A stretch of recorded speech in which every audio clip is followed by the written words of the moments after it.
위험한 행동을 하고 있는 듯한데요. 일본의 JB 프레스는 미국의 정책과 반대로 가는 아베 정권의 중국 접근은 위험하다는 헤드라인으로 기사를 보도했습니다. 재미있는 것은 이 기사를 보도하는 기자가 대표적 친아베 신문인 산케이 신문의 워싱턴 주재 객원 기자란 점인데요.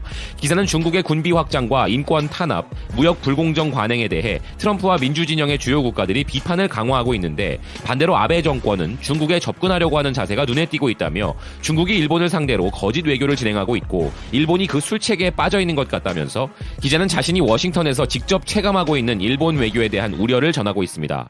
그리고 워싱턴에서 아베의 중국에 대한 최근 행동은 정말 기이하게 비춰지고 있다며 일본 외교의 위기라고 느껴질 정도라고 전하는데요. 미국은 중국의 무법적 대외 공세를 비판하는 동시에 대중교류의 모든 면을 축소하고 있는데 아베는 도리어 국회에서 중국과의 교류를 확대하겠다고 강조하고 있고 내년 중국의 시진핑을 맞아 일중 신시대를 개척합시다라는 선언을 하고 있다면서 미국과 일본의 중국에 대한 외교 자체가 완전히 다른 점을 설명하고 있습니다. 기사는 이런 아베의 중국 유화적 말과 행동은 무리가 있다면서 일본과 중국 사이의 실제 움직임만 봐도 일본이 중국에 이렇게까지 친절한 태도를 보이는 것에 대한 근거가 아무것도 없다고 이야기합니다. 기자는 이런 아베의 행동은 지난해 10월에 오랜만에 중국 방문을 마친 뒤부터 여러 번 이어지고 있지만 중국은 센카쿠 열도의 일본 영해에 무장 함정으로 항시적으로 침입하고 있고 섬에 대한 무력 탈취의 자세마저 보이고 있으며 미일 동맹에 반대하고 미국과의 안보 협력을 억제하려고 하고 있고 일본에 대한 군사적 위협을 하고 있는 것도 분명한데 그런 중국과의 관계가 어째서 정상인가 하며 아베에게 반론을 펼치고 있습니다.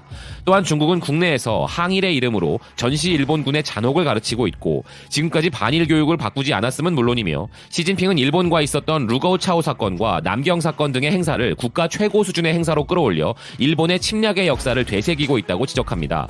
여기에 신장 위구르 지역과 홍콩에서의 인권 억압을 하는 중국인데 아베의 중국에 대한 연설 내용은 인권 존중에 대한 명백한 배반이라고 이야기하는데요. 기자는 이렇게 인권을 탄압하고 있는 중국에 대한 아베의 친중 연설 그 자체가 중국의 인권 탄압에 대한 옹호로 비춰질 수 있다는 것을 지적하고 있는 것입니다.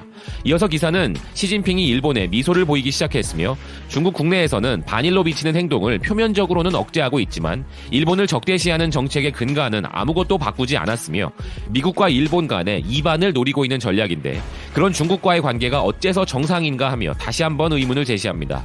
현재 트럼프 정권은 중국을 미국 주도의 기존 국제 질서를 깨려고 하는 위험한 도전자이며 이제 중국과는 협력에서 경쟁이라고 언급했고 중국의 1대1로 역시 시진핑의 패권적 야망이라 판단하여 무너뜨리려고 하고 있으며 10월 들어서는 위구르족 탄압에 관련된 시진핑 주변의 고위급 정부 관료에게까지 미국 방문을 금지하는 조치를 발표하고 있는 상황인데 그런 와중에도 아베는 중국과의 교류 확대를 반복하여 말하고 미국과는 반대로 중국과 경쟁에서 협력으로 등의 표현을 쓰고 있으며 여기에 중국의 1대1로 구상에 대한 간접적인 협력은 트럼프 정권과 반대로 가는 것이라고 지적하고 있습니다.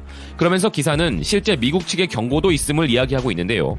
트럼프 정권의 국무부 인수의 핵심이었고 이전 부시 행정부의 국무부 수석고문이자 현 미국 연구기관 내셔널 인터레스트 센터의 선임 연구원을 맡고 있는 크리스천 위튼의 최근 논문을 그 근거로 들고 있습니다. 논문 중에서 위튼은 미국이 중국의 무법 팽창을 억제하고자 하는 대결 자세를 강화했을 때 일본이 중국에 유화적인 접근을 하는 것은 미일 동맹이나 트럼프 정권에 큰 해를 끼친다고 말했고 위튼은 심지어 일본이 현재 이대로라면 아베는 트럼프의 친구가 아니게 되고 미국이 일본산 자동차에 대한 관세를 인상할 것이라는 최악의 시나리오도 제시했다며 기사를 마무리하고 있습니다.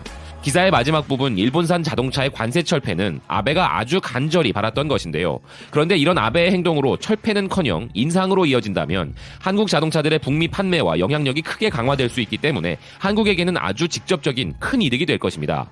또한 일본이 최근 보이고 있는 모습들은 한국에 대한 도발을 포함하여 실제로 한미일 관계를 악화시키는 행위들 뿐이며 중국이 좋아할 만한 행동들로 이어지고 있기에 기사의 이런 지적은 단순한 기우가 아니라 정말 아베가 다른 생각을 가지고 미일 관계에 대한 재정립과 동북아 정세 속에서 다른 꿈을 꾸고 있는 것이 아닌가 하는 확증으로 이어지고 있는 부분인데요. 아무쪼록 아베가 이런 기자의 현명한 충고를 철저히 무시하여 시진핑을 사랑하는 친중 전략으로 시진핑에게는 버림받고 트럼프에게는 분노를 사는 모습을 볼 수 있길 바란다는 의견입니다. 지금까지 BK 뉴스였습니다. 시청해주셔서 감사드립니다.